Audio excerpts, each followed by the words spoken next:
बाबा ये बोला जो बाप दादा का जन्म सिंध हैदराबाद से हुए हैं, सिंध से हुआ, और इनका जन्म, बाप का जन्म तो कलकत्ता से होता है, इसमें क्या राज है?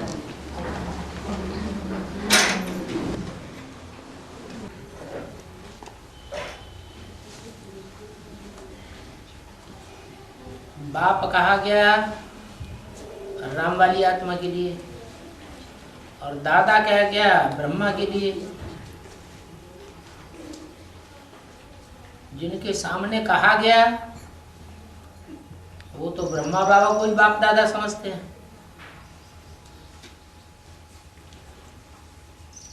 और जिनके सामने नहीं कहा गया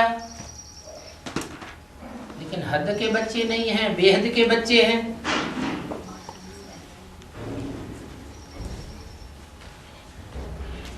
वो हद में फैले हुए हैं या बेहद में फैले हुए हैं। सिंधी बच्चों से बात हुई ना, तो सिंध माने क्या?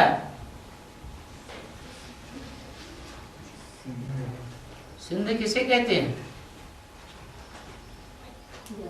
है? सिंध माने सागर।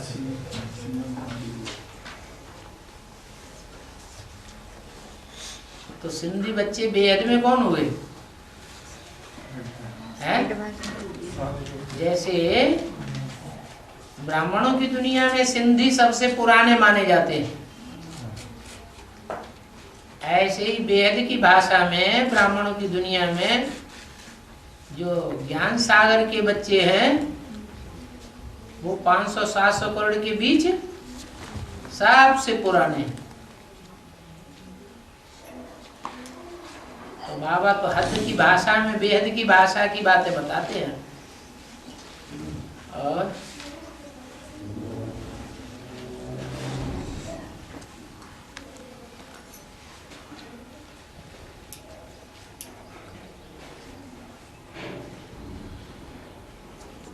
बाकी बाप दादा का जन्म स्थान तो अव्यक्त वाणी में खुद ही पहले बता दिया है।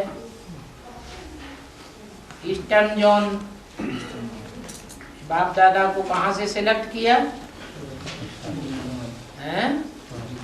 कलकत्ते से। यादगार भी कलकत्ता में बनी हुई है। क्या? Banyan tree. जो कल्प वृक्ष है उसकी यादगार है। अनेक शाखाओं वाला वृक्ष सागर के किनारे खड़ा हुआ है। उसका बीज है बहुत छोटा और झाड़ है बहुत बड़ा।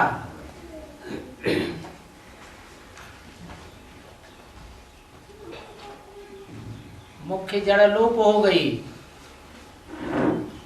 प्रायः लोप हो गई, ऐसे नहीं पूरी लोप हो गई है। क्योंकि बरगद के पेड़ की एक खासियत होती है, लकड़ी दूध वाली लकड़ी होती है, जड़ में स्पेशली दूध भरा रहता है। तो जमीन में जहां तक नमी मिलेगी, पानी का अंश मिलेगा, तो वो लकड़ी कभी सड़ती नहीं है। कहाँ सड़ती है? जहां नमी नहीं मिलती वहां सड़ जाती है। तो जहां बनियन ट्री बना हुआ है वहां की जो मुख्य जड़ है वो प्रायः लोप हो गई, क्योंकि ऊपर ऊपर पानी नहीं है। नीचे उस जमीन की अगर खुदाई की जाएगी तो वो जड़ बिल्कुल साबुत मिलेगी, लेकिन इस बात का किसी को पता ही नहीं है अभी।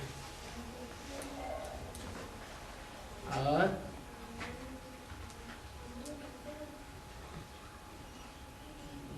तो बाप दादा का जन्म स्थान तो कलकत्ता है।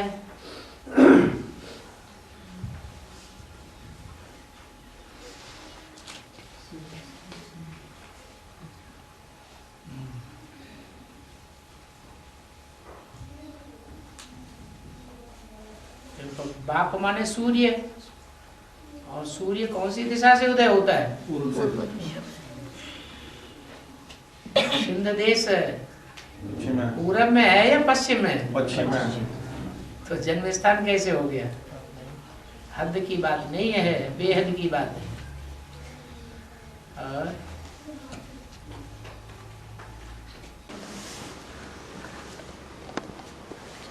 बाबा जैसे बेसिक ब्राह्मण वाले हैं और वहाँ जो कन्याएं हैं वो शुरू से ही जन्मजात से ही पवित्र है, पवित्र है। हाँ जी, जन्मजात से ही पवित्र है। और जब से वो सरेंडर हुई है, सरेंडर हुई है तब से पवित्र है। उससे पहले भी पवित्र थी वो कन्या, लेकिन बाप का ज्ञान जो है उनकी बुद्धि में क्यों नहीं बैठता? पवित्रता सिर्फ शरीर की होती है या दृष्टि के भी होती है? दृष्टि से वृत्ति बनती है, वायुमंडल बनता है, उसकी भी पवित्रता मान आकी जाएगी या नहीं आकी जाएगी? पवित्रता का फाउंडेशन क्या है? दृष्टि, वृत्ति और संकल्प। जैसे संकल्प चलेंगे वैसे स्वप्न भी आवेंगे। तो दृष्टि व्यभिचारी बन रही है, वहां व्यभिचारी दृष्टि बनाने का उपक्रम कराया जा रहा है, या दृष्टि अव्यभिचारी बन रही है?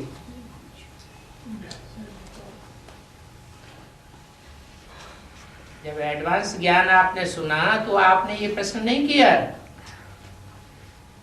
प्रश्न करना था कि सीढ़ी के चित्र में भक्ति मार्गी रावण राज्य की शूटिंग ब्राह्मणों की दुनिया में कहां से दिखा दी गई? वहां तो कन्याएं पवित्र रहती हैं।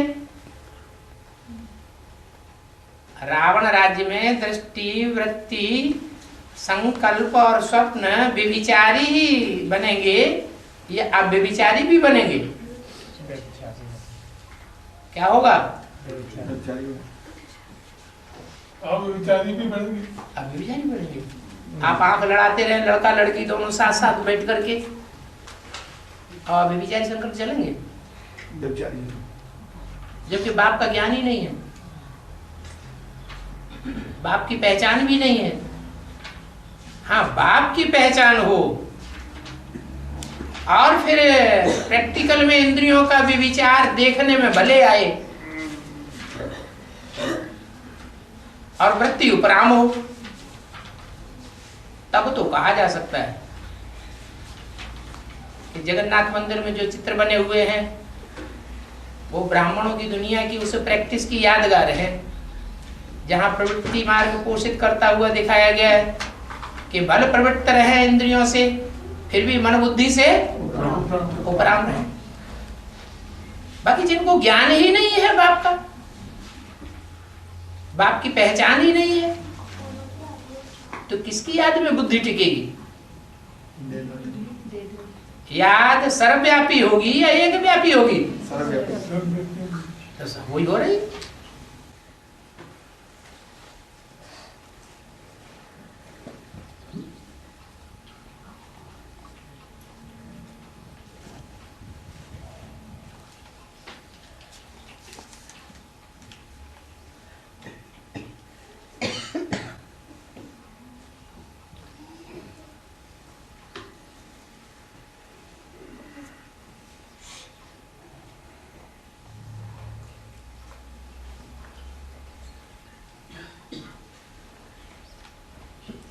आया है,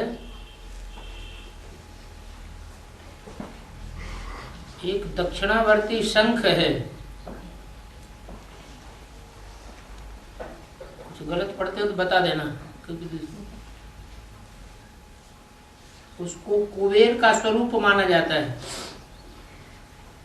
किसको?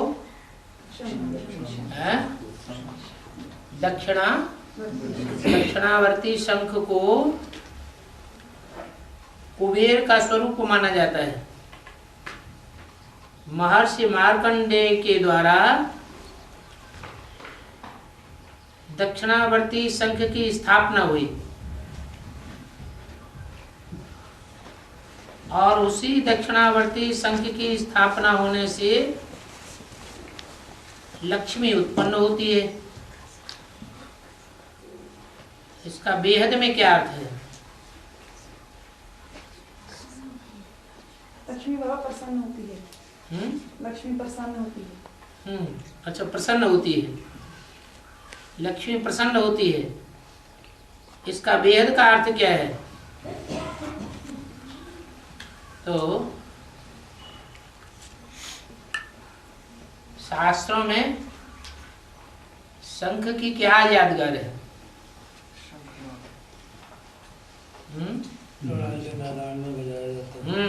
जब युद्ध होता है तो क्या करते हैं? शंख ध्वनि करते हैं, शंखनाद किया जाता है। लड़ाइयों में कौन सी लड़ाई प्रसिद्ध है? महाभारत लड़ाई। उस महाभारत लड़ाई में किसका शंख पहले से बजता है? पहले कौन सा शंख है जो पहले उद्घोष करता है? ज्ञान का शंख तो है ही, क्या अज्ञान का शंख थोड़ा ही है। लेकिन वो ज्ञान का शंख किसके द्वारा पहले उद्घोष होता है? भीष्म पितामह के द्वारा। भीष्म पितामह पुरुष थे या स्त्री थी? पुरुष थे। जो पुरुष स्वभाव संस्कार होते हैं वो राजाई के संस्कार होते हैं या अधीनता के संस्कार होते हैं? राजाई के संस्कार होते हैं। और उनकी ये खास और विशेषता थी,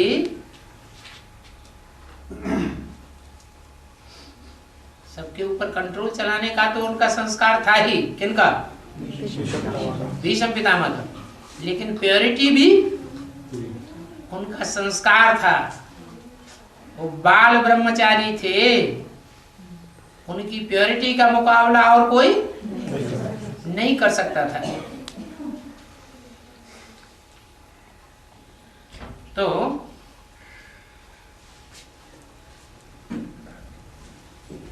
उसको कुबेर का स्वरूप माना गया, शंख को।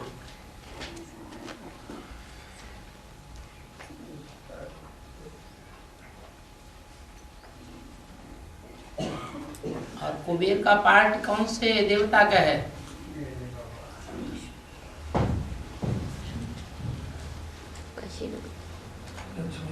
है? कौन सा देवता है जिसका पार्ट कुबेर का है? कौन सी दिशा का देवता है? हैं? ईशान कोण का नहीं है। ईशान कोण का ईश्वर है।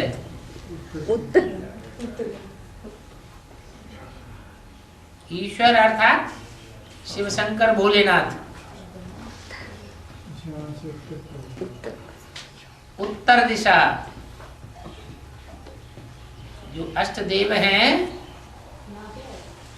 नॉर्थ, उनमें उत्तर दिशा में कौन सा देवता स्थापित माना जाता है?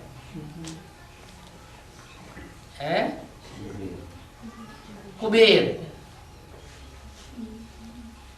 ईशान कोण का देवता तो मुख्य है, अष्टदेवों में पहला है, लेकिन उसके बाद दूसरा है कुबेर।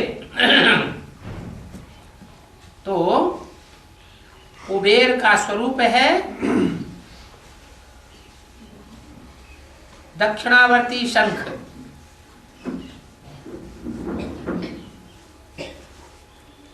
शंख ध्वनि होती है, उसका नाम दक्षिणावर्ती रखा गया है।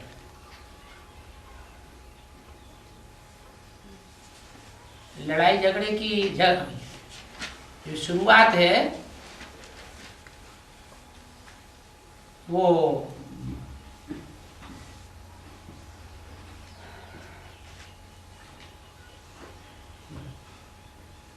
एक होता है उत्तर और एक होता है दक्षिण। दक्षिण दिशा, दक्षिण दिशा में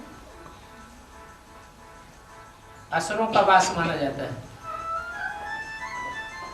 और उत्तर दिशा में देवताओं का वास माना जाता है, क्योंकि उत्तर से ही होता हुआ सूर्य पूरब में उदित होता है। तो जो दक्षिण दिशा है, जहाँ असुरों का निवास है, वो असुर लड़ाई की शुरुआत करते हैं या देवताएं लड़ाई की शुरुआत करते हैं? पहले आक्रामक कौन बनते हैं? असुर आक्रामक बनते हैं।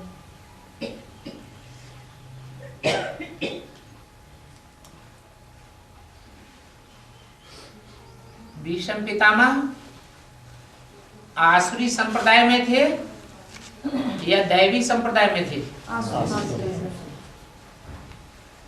थे तो देवताई स्वभाव वाले, फिर भी पक्ष उन्होंने असुरों का लिया, इसलिए लड़ाई की शुरुआत भी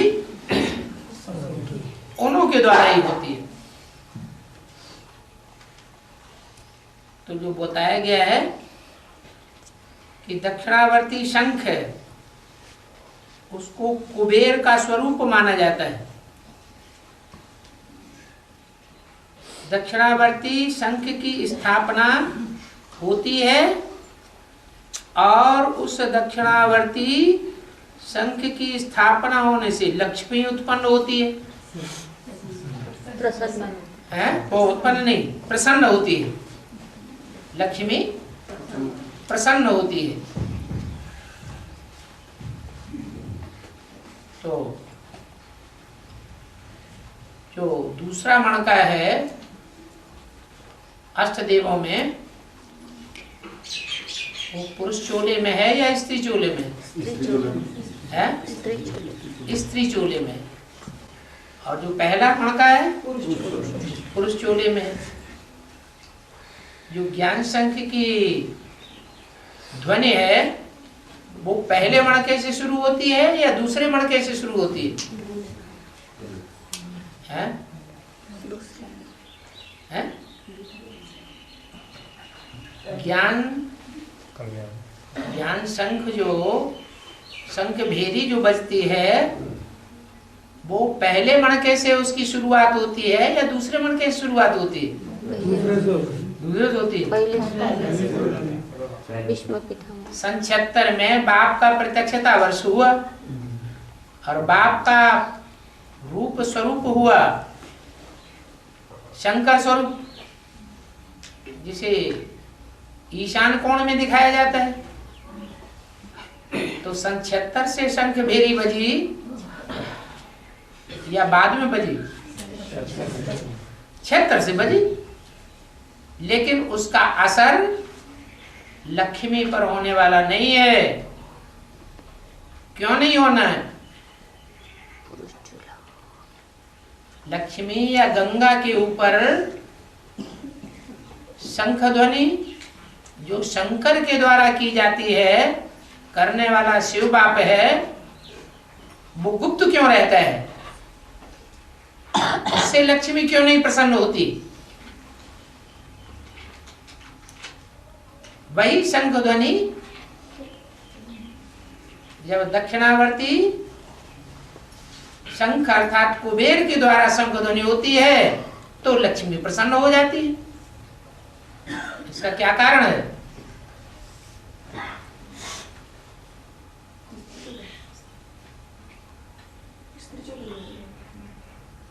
लक्ष्मी और शंकर दोनों के बीच में प्रैक्टिकल ज्ञान किसका है और बोल बोल का ज्ञान किसका है? लक्ष्मी का प्रैक्टिकल। लक्ष्मी का प्रैक्टिकल है और शंकर का प्रैक्टिकल तो नहीं कहेंगे, तो असर नहीं पड़ता। और जब असर ही नहीं पड़ेगा तो लक्ष्मी प्रसन्न भी नहीं हो सकती। और वही ज्ञान जब ज्ञान धन का अधिष्ठाता कौन सा देवता माना जाता है? धन किसके पास, कौन से देवता के पास ज्यादा होता है? वो कोषागार अध्यक्ष हो गया। तो वो जब ज्ञान सुनाता है, संगवेरी करता है, तो लक्ष्मी प्रसन्न हो जाती है।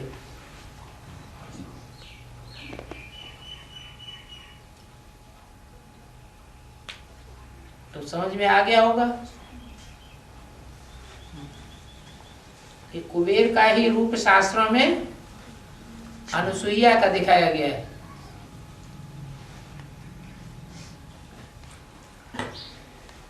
तीन मुख्य जो त्रिदेवों की तीन मुख्य देवियां हैं, उनका भी अहंकार खंडन करने वाली है पवित्रता के दृष्टिकोण में। वो है अनुसुईया। तीन देवताओं को भी बच्चा बना लेती है और प्योरिटी के आधार पर ही प्रैक्टिकल होता है। तो ब्राह्मणों की दुनिया में एडवांस पार्टी में ये कार्य की शुरुआत कौन सा मन का करता है? दूसरा मन का, जिसका नाम संसार में कुबेर के रूप में विख्यात होता है। और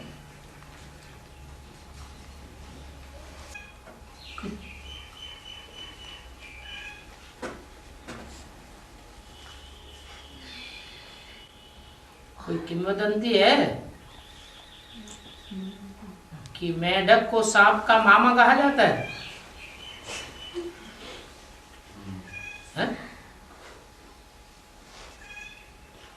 सुना किसी ने? मेढक तो सांप तो मेढक को खाता है। हाँ खाता है, ये तो बात ठीक है, तो प्रैक्टिकल बात है। बरसात के दिनों में अक्सर करके सांप निकलते हैं, मेढक भी होते हैं, और सर्प जो है वो मेढक को निकल जाते हैं, खा जाते हैं। तो ये प्रश्न आया है कि सांप मेढक को खाते हैं और सांप को मेढक का मामा कहा जाता है। इसका बेहद का अर्थ क्या है? तो अर्थ तो तब बताया जाए जब असलियत क्लियर हो। हाँ, इतनी असलियत क्लियर है कि सांप मेढक को खा जाता है, तो बरसाती मेढक कहे जाते हैं, और किसी मौसम में तो मेढक होते ही नहीं।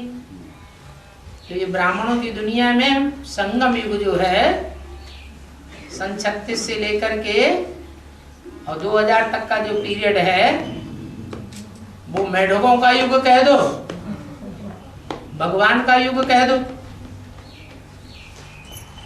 है तो। लेकिन इसमें मेढकों की ट्रां भी बहुत होती है। दुनिया में सभी देशों में कौन से धर्म का राज्य चलता है? इस्लाम, क्रिश्चियन, आर्य समाज, कांग्रेसियों का प्रजा के ऊपर, प्रजा का राज्य, चलाने वालों का राज्य, प्रजातंत्र राज्य चलता है सभी देशों में। और प्रजातंत्र राज्य में जो नेताएं होते हैं वो हर देश में ट्रा ट्रा ट्रा ट्रा करते हुए देखे जाएंगे। क्या हम दुनिया को क्या बनाएंगे? स्वर्ग बनाएंगे। इस बात की बहुत एडवर्टाइजमेंट करते रहते हैं, लेकिन दुनिया दिन ब दिन और ज्यादा स्वर्ग बनती जाती है कि नरक बनती जाती है? नरक बनती जाती है। ऐसे मेढकों को जो विष्णु जी की शेष सैया है सांपों की, वो सांप कहो या शंकर के 5 अंगों में लिपटे रहने वाला सर्प कहो, अथवा कृष्ण भगवान के जो नृत्य दिखाया जाता है, डांस, किसके ऊपर? सांप के फनों के ऊपर। माने जिन सांपों को भगवान ने कंट्रोल कर लिया, वो सांप उन मेढकों को खा जाते हैं। अभी मेढक ट्रा ट्रा करने में लगे हुए हैं या ट्रा ट्रा बंद हो गई? लगे हुए हैं, हर देश में लगे हुए हैं, खास भारतवर्ष में। ऐसा भी समय आवेगा तो विष्णु की शेष सैया बनने वाले सर्प, शंकर जी के 5 अंगों में लिपटे रहने वाले सर्प, और जिन सर्पों के ऊपर भगवान को डांस करते हुए दिखाया गया है, वो सर्प इन मेढकों को खा जाएंगे और इनकी बोलती बंद हो जाएगी।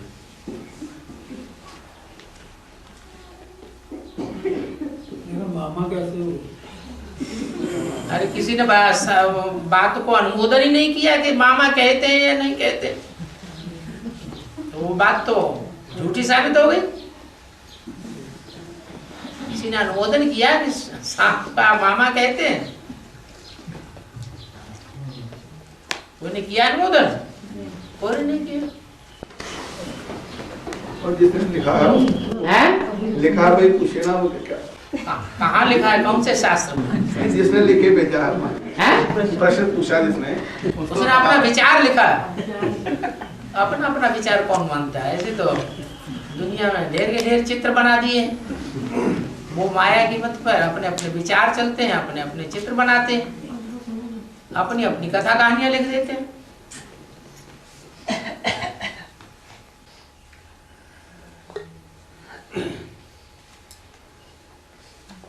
शंकर को भस्म लगाने के लिए शमशान घाट में कोई मुर्दे की राख नहीं मिलती है, तो भस्मासुर निर्दोष मनुष्यों को भी भस्म कर देता है। इसका वेद का अर्थ क्या है?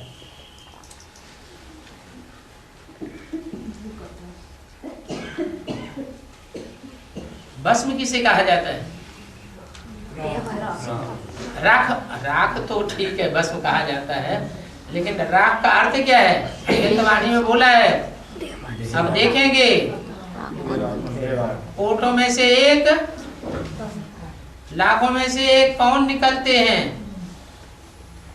राख कौन बनते हैं, वो देखेंगे।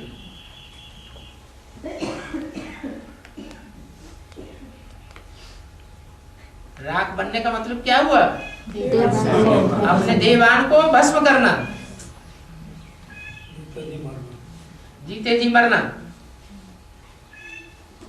तो बाबा देखेंगे कि ऐसे जीते जी स्टेज पर मरने वाले, जीते जी मरने वाले कितने निकलते हैं और कौन कौन निकलते हैं।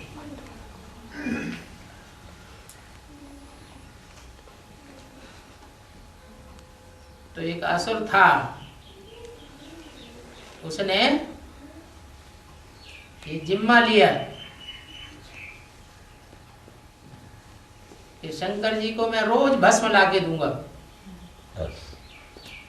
तो भस्म लगाने का अर्थ क्या हुआ? भक्ति मार्ग में तो सब स्थूल करते हैं, ज्ञान मार्ग में प्रैक्टिकल होता है। ज्ञान मार्ग में देवान को राख लगा देते हैं, बना देते हैं, भस्म कर देते हैं देवान को। और भक्ति मार्ग में साधु संत क्या करते हैं? राख को अपने शरीर में लगाते हैं। तो शरीर में राख लगाने से देवान खत्म हो जाएगा क्या? नहीं हो जाता। जैसे जैन साधु होते हैं, वो मानते हैं कि देवताओं को दाढ़ी मूछ नहीं होती, बाल नहीं होते हैं।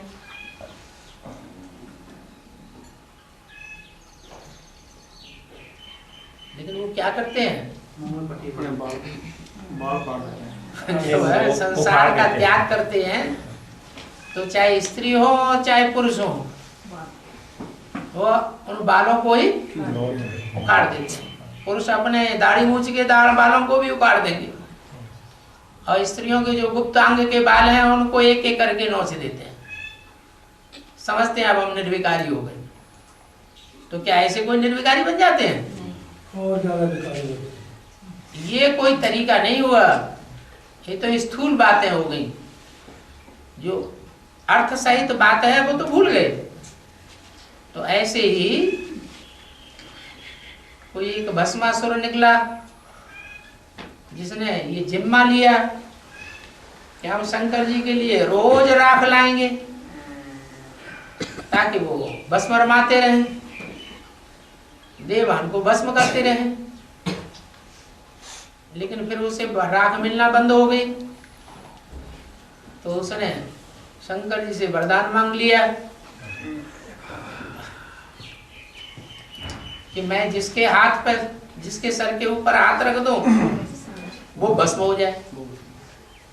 तो उन्होंने तो ये कहा था जो बुढ़ा हो जाए, मरणासन्न हो जाए, बहुत दुखी हो शरीर से, ऐसों को तुम सर के ऊपर हाथ रखना।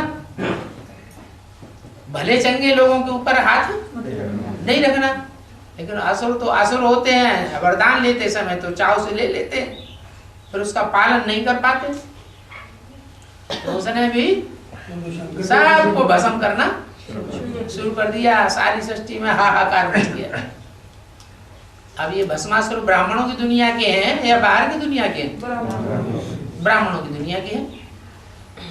ये है हाथ। हाथ का अर्थ क्या होता है? बुद्ध रूपी हाथ। ये तीसरा नेत्र रूपी बुद्ध रूपी हाथ भगवान ने दिया है ब्राह्मणों को कि लोगों का कल्याण करो। क्या? उनके देवभान को भस्म करो। पुरुषार्थ करते करते बुढ़े हो रहे हैं, प्राप्ति नहीं हो रही है, उनको सहयोग करो। तो बजाय सहयोग करने के क्या करते हैं? जो निरीह प्राणी हैं उनको ही भस्म कर देते हैं। भस्म कर देते माने उनके पुरुषार्थ को नष्ट कर देते हैं, खंडित कर देते हैं। तो जो दूसरों के पुरुषार्थ को खंडित करेगा उसका अपना पुरुषार्थ भी खंडित होगा या नहीं होगा? होगा। तो उन्होंने कथा कहानी बनाई दी कि भगवान विष्णु ने मोहिनी रूप धारण किया और भस्मासुर को भस्म कर दिया। वो अपने सर के ऊपर ही हाथ रख दिया उसने, डांस करते करते। तो ऐसे बहुत से हैं ब्राह्मणों की दुनिया में जो औरों के ऊपर बुद्ध रूपी ऐसा हाथ रखते हैं, आओ हम तुम्हें राजयोग सिखाएं। भगवान अकेला थोड़े ही राजयोगी बना देता है। भगवान अकेला सबको पवित्र बना देगा क्या? हम भी भगवान के सहयोगी हैं, इसलिए हमारी बात मानो, हम तुम्हें राजयोगिनी बनाए देंगे। ऐसी उल्टी उल्टी बातें पढ़ाए पढ़ोई के भगवान शिवो हम बन के बैठ जाते हैं और सारा उल्टा काम करते हैं। बजाय शिवालय बनाने के क्या बना देते हैं? और ही वैश्यालय बना देते हैं।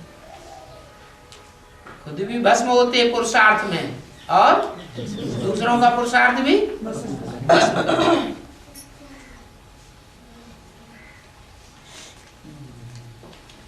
बाबा जब आदमी शरीर छोड़ता है हमारे इधर, तो फिर उसको शमशान घाट पे ले जाते हैं तो शंख बजाते हैं, उसका क्या रहस्य है? दुनिया की मौत कभी होती है कि नहीं? हाँ होती है। अंत में मौत होती है। तो गायन ये है कि जब मौत हो तो क्या करें, क्या अच्छा हो, अच्छे से अच्छा कि उस समय मौत हो। तो बोलते हैं गंगा जल मुख में हो तब प्राण तन से निकले। तो वो जल की बात है क्या? ज्ञान जल की बात है। ऐसे ही शमशान घाट में वो ज्ञान शंख फूके जाने की बात है, स्थूल शंख बजाने की बात नहीं है। और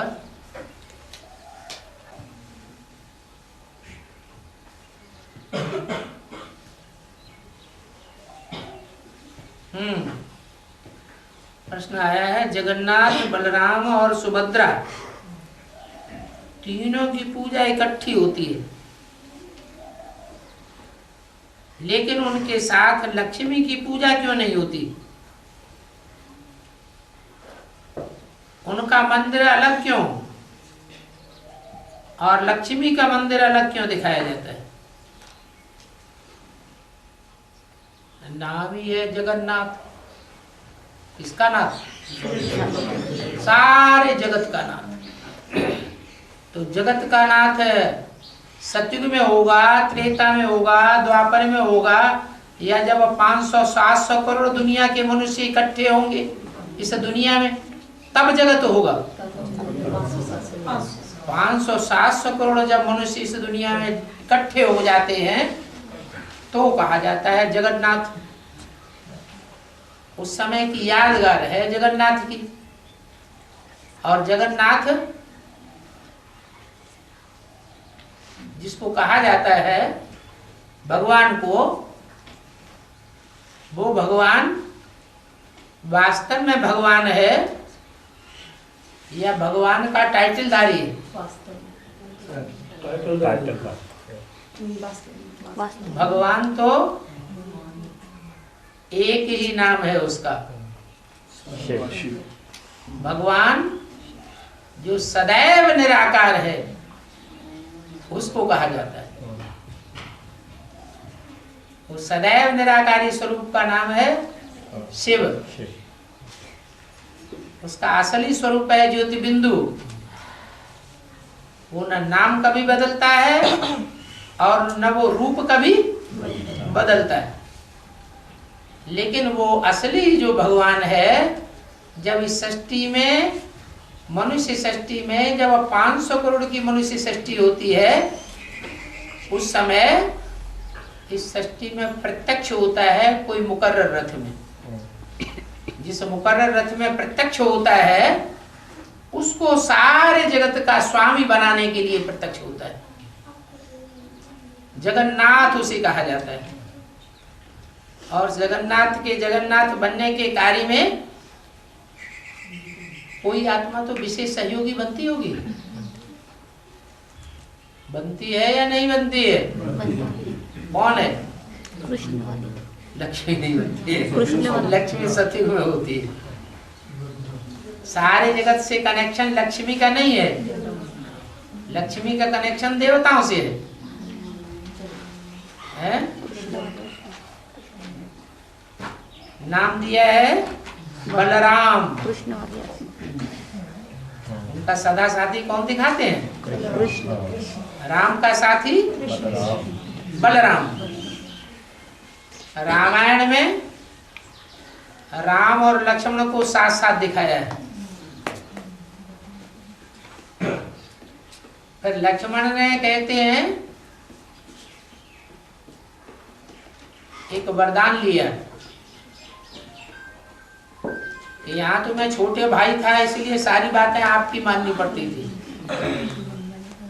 लेकिन मुझे ऐसा जन्म चाहिए जिसमें आप छोटे भाई बने और मैं बड़ा भाई बनूं।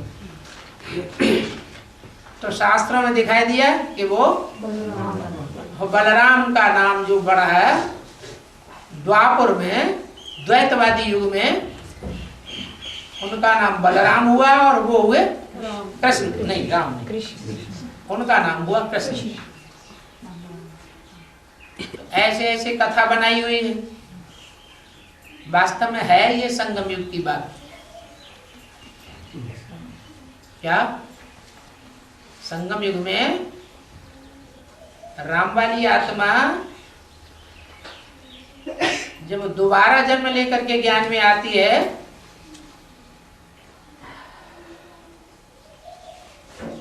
तो ज्ञान में आते समय ही बेसिक में हैं तो दोनों ही आत्माएं, राम की आत्मा भी आत्मा और कृष्ण की आत्मा भी आत्मा, लेकिन दोनों के बीच में बड़ा कौन और छोटा कौन? बेसिक नॉलेज है। कृष्ण बड़ा हो गया, राम छोटा हो गया। तो राम को कृष्ण की सारी बात माननी पड़े। फिर 76 शुरू होता है। 76 में राम वाली आत्मा मनन चिंतन मंथन से बड़ी साबित होती है या छोटी साबित होती है? बड़ी साबित हो जाती है। और कृष्ण वाली आत्मा छोटी साबित हो जाती है। तो मनन चिंतन मंथन से जो नई बात निकलती है वो सारी बात कृष्ण को मैं उनको माननी पड़े। तो ये उल्टा पलटा होता रहता है, जिसका यादगार उन्होंने शास्त्रों में लिख दिया है। अब तीसरी आत्मा का नाम बताया सुभद्रा। सुभद्रा जो है वो लौकिक जीवन में क्या दिखाई गई है? कृष्ण की बहन दिखाई गई। तो कृष्ण की बहन हुई तो बलराम की भी बहन हुई।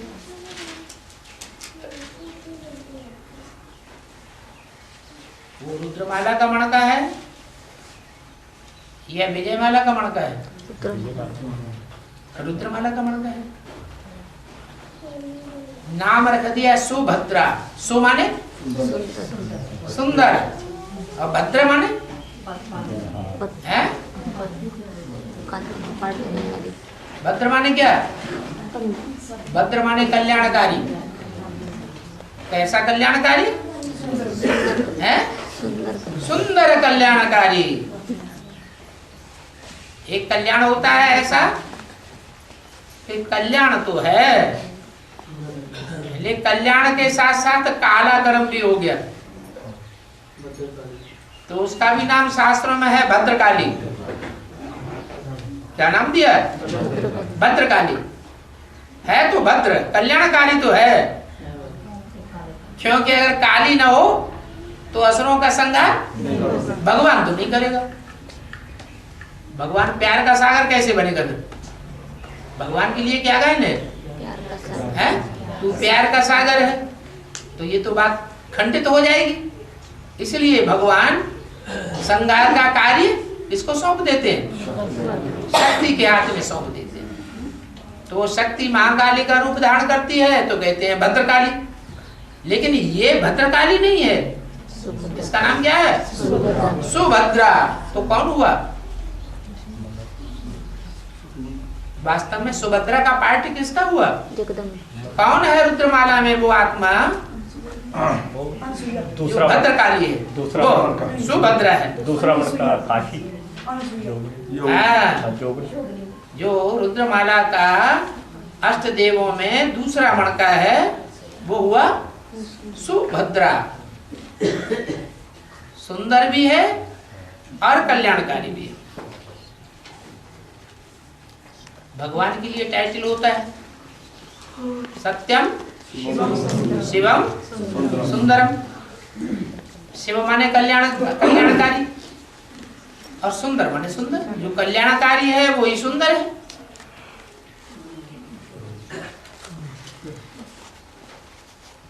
तो दो टाइटल इस नाम में जुड़े हुए हैं, सुभद्रा। ये तीन आत्माएं हैं।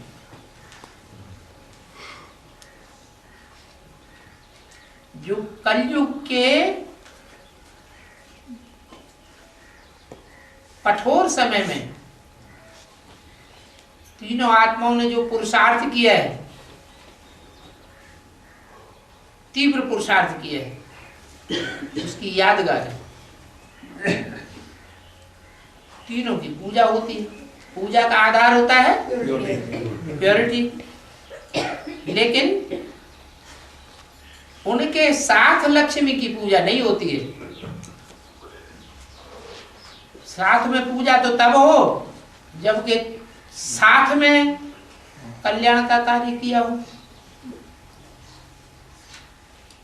ये तीनों जो हैं वो तो रुद्रमाला में अभी तीनों मिलकर के कार्य कर रहे हैं या नहीं कर रहे हैं? कर रहे हैं। साथ में सेवा कर रहे हैं, साथ में कल्याण कर रहे हैं, तो साथ में उनकी पूजा भी होती है। लेकिन साथ में लक्ष्मी नहीं होती, इसलिए उनकी पूजा भी साथ में नहीं होती। लक्ष्मी की पूजा करने के लिए लक्ष्मी का अलग मंदिर और जगन्नाथ का मंदिर अलग दिखाते हैं।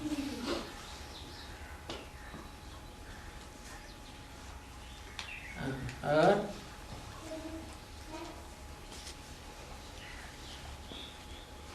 वाह वही है।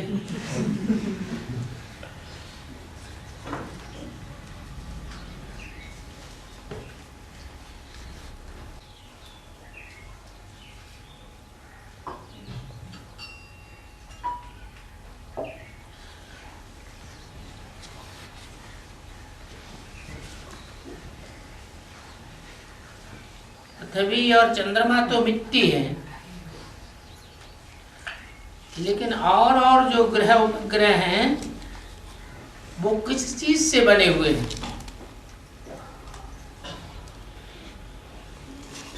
कोई भी ग्रह हो, जो कोई भी उपग्रह हो, वो जड़ है या चैतन्य है? जड़ है। और जो भी जड़त्वमयी चीज होती है वो कितने तत्वों से बनी हुई होती है? 5 तत्वों से बनी हुई होती है। ये हो सकता है कि कोई में किस तत्व की प्रधानता और कोई में किसी दूसरे तत्वों की प्रधानता। सूर्य में कौन से तत्व ज्यादा विद्यमान है? अग्नि। ऐसे नहीं कहेंगे कि सूर्य में मिट्टी नहीं है, मिट्टी होते हुए भी उसमें अग्नि तत्व ज्यादा विद्यमान है। ऐसे ही चंद्रमा पृथ्वी का उपग्रह है, माने पृथ्वी से अलग छिटक के पृथ्वी के आकर्षण में चारों ओर घूमता रहता है। तो जब पृथ्वी का ही हिस्सा है तो उसमें ऐसे नहीं हो सकता चंद्रमा में पानी बिल्कुल न हो। चंद्रमा में भी पानी भी है लेकिन बहुत थोड़ा है। जैसे कोई भरा हुआ बड़ा बर्तन है और उसमें कोई आकर्षण की चीज है जिसके आधार पर वो पानी उससे लिपटा हुआ रहता है। अगर उसमें से कुछ हिस्सा टूट करके बाहर जाएगा तो जो भारी हिस्सा होगा वो तो दूर जाएगा, लेकिन जो तरल पदार्थ वाला हिस्सा होगा वो चिपक के फिर वहीं आ जाएगा कि नहीं। ऐसे ही पृथ्वी से जब चंद्रमा अलग हुआ था तो जल का हिस्सा सारा खिंच करके किधर आ गया? पृथ्वी की ओर आ गया। फिर भी कहीं न कहीं गुफा में, कहीं क्षेत्र में थोड़ा बहुत पानी रह गया। तो अभी वैज्ञानिकों ने यह साबित किया है कि चंद्रमा पर भी पानी है। ऐसे नहीं कि पानी नहीं है बिल्कुल, लेकिन बहुत कम। तो कोई भी ग्रह उपग्रह हो, ऐसा कोई उपग्रह नहीं है, कोई ग्रह नहीं है जिसमें 5 तत्व विद्यमान न हो।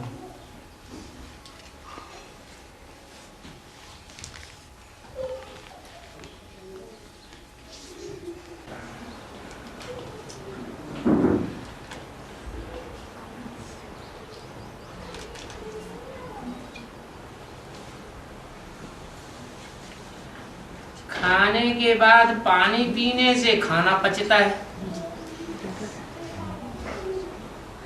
लेकिन खाने के बाद नींद बहुत आती है।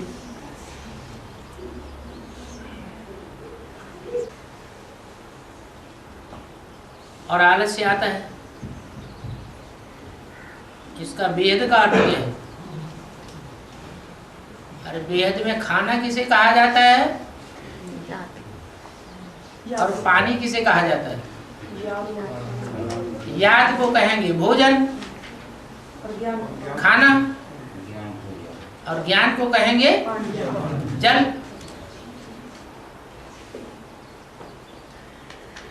पुरुषार्थी जीवन में भी तो हम यही करते हैं।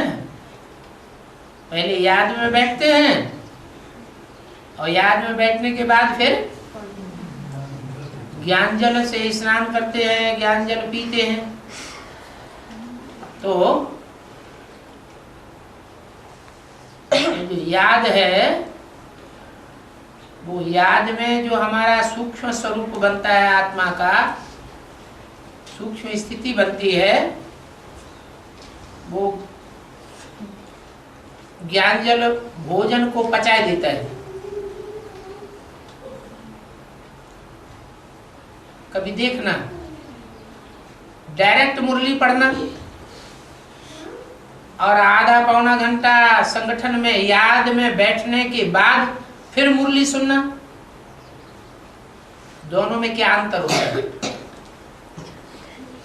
अंतर देखने में आवेगा, जब याद में बैठने के बाद मुरली सुनते हैं तो मनन चिंतन मंथन अच्छा चलता है। और डायरेक्ट जब कभी आगे बैठा है, कहीं से आए, धड़ से धड़ाधड़ मुरली पढ़ने लगे, तो उतना मुरली से नई नई बातें मंथन नहीं चलता है।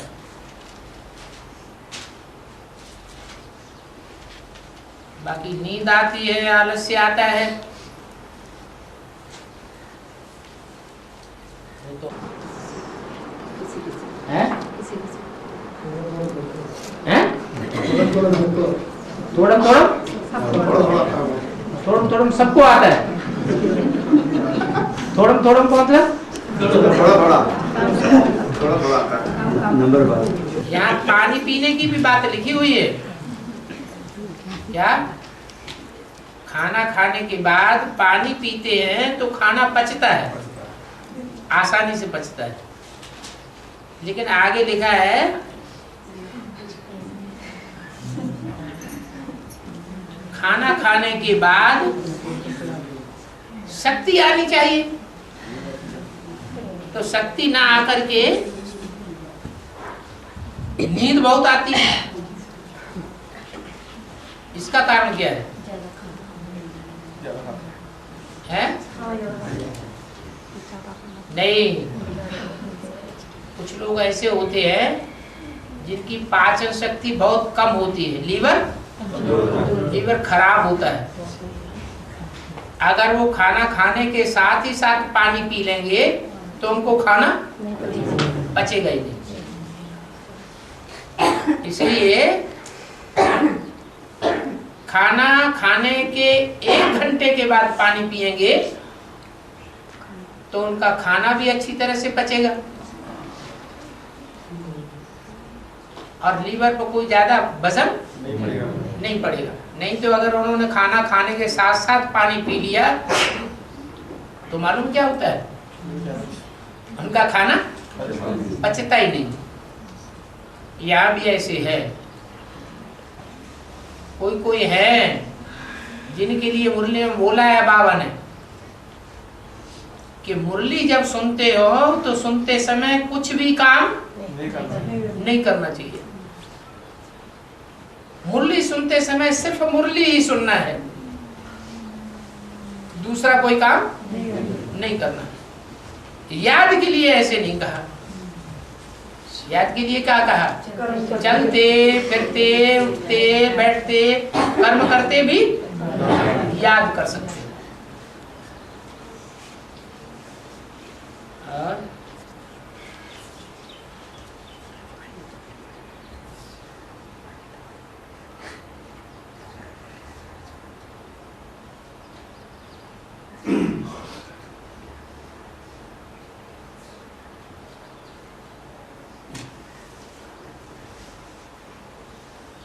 जो जगन्नाथ है उसका झंडा 52 हाथ लंबा दिखाते हैं।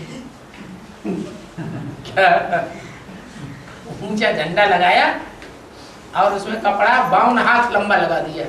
1 हाथ, 2 हाथ, 3 हाथ, 52 हाथ लंबा। उससे छोटा अथवा बड़ा झंडा नहीं लगाते हैं। इसका अर्थ क्या है? कोई बुद्धि में आता है? अरे हाँ,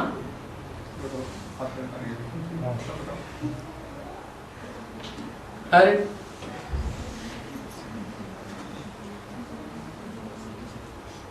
थोड़ा इशारा दे। ताश के 52 पत्ते होते हैं। हैं? ताश के 52 पत्ते होते हैं। वो तो खेल है, वो तो ठीक है, वो भी संगम युग की यादगार।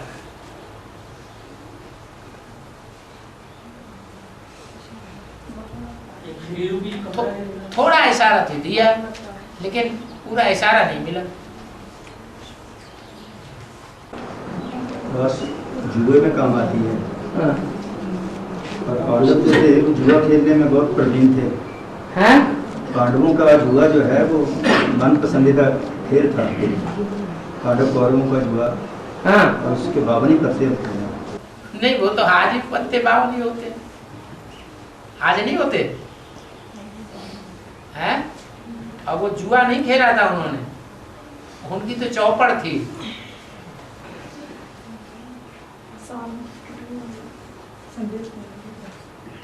अच्छा, राजा बलि के ठगने के लिए भगवान ने कौन सा रूप धारण किया था? है 52 अंगुल। अब थोड़ा सा इशारा मिल गया, आप बता दो। अरे ब्राह्मणों की दुनिया में जितने भी ब्राह्मण होते हैं उनमें पहला ब्राह्मण और सबसे बड़ा ब्राह्मण कौन होता है? विष्णु को दिखाते हैं ना, प्रजापिता जो पहला ब्राह्मण है, बड़ा ब्राह्मण है, वही तो जगन्नाथ है। कि कोई दूसरा जगन्नाथ बनता है? तो उसकी लंबाई दिखाई गई है कि पक्का ब्राह्मण है 52 अंगुल का। क्या? इसलिए आजकल मिलिट्री में जब ब्राह्मणों को चुनाव होता है, जो जब मिलिट्री मेंस को चुनाव होता है, तो जो ब्राह्मण जाति के होते हैं अगर वो छोटे कद के भी होते हैं तो भी उनको सिलेक्ट कर लेते हैं। ठाकुर अथवा जाट तो मुस्लिम या क्रिश्चियंस दूसरे धर्म के होंगे तो छोटे कद का स्वीकार नहीं करेंगे।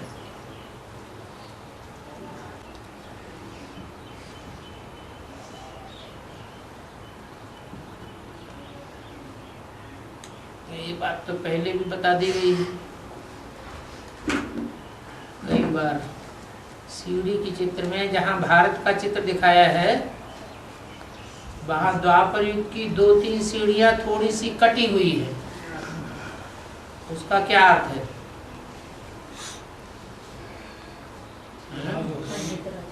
हाँ, राज्य का खंडन हो जाता है। क्या? वहाँ 16 कला संपूर्ण स्टेज नहीं रहती, सर्वगुण संपन्न स्टेज नहीं रहती। गुणों में कटौती हो जाती है, शक्तियों में कटौती हो जाती है, इसलिए वो कटा हुआ जन्म दिखाया गया है, खंडित दिखाया गया है।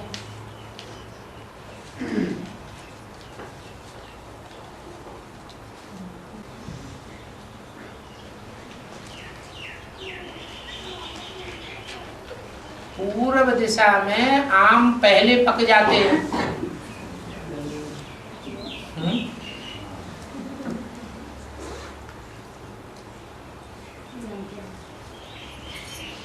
पहले तैयार हो जाते हैं और पश्चिम में बाद में तैयार होते हैं। इसका क्या मतलब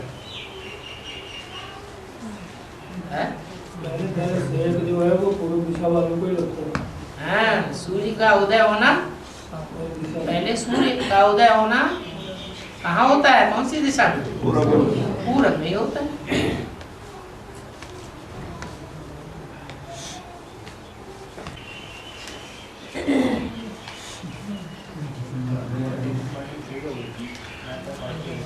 हो गया यार,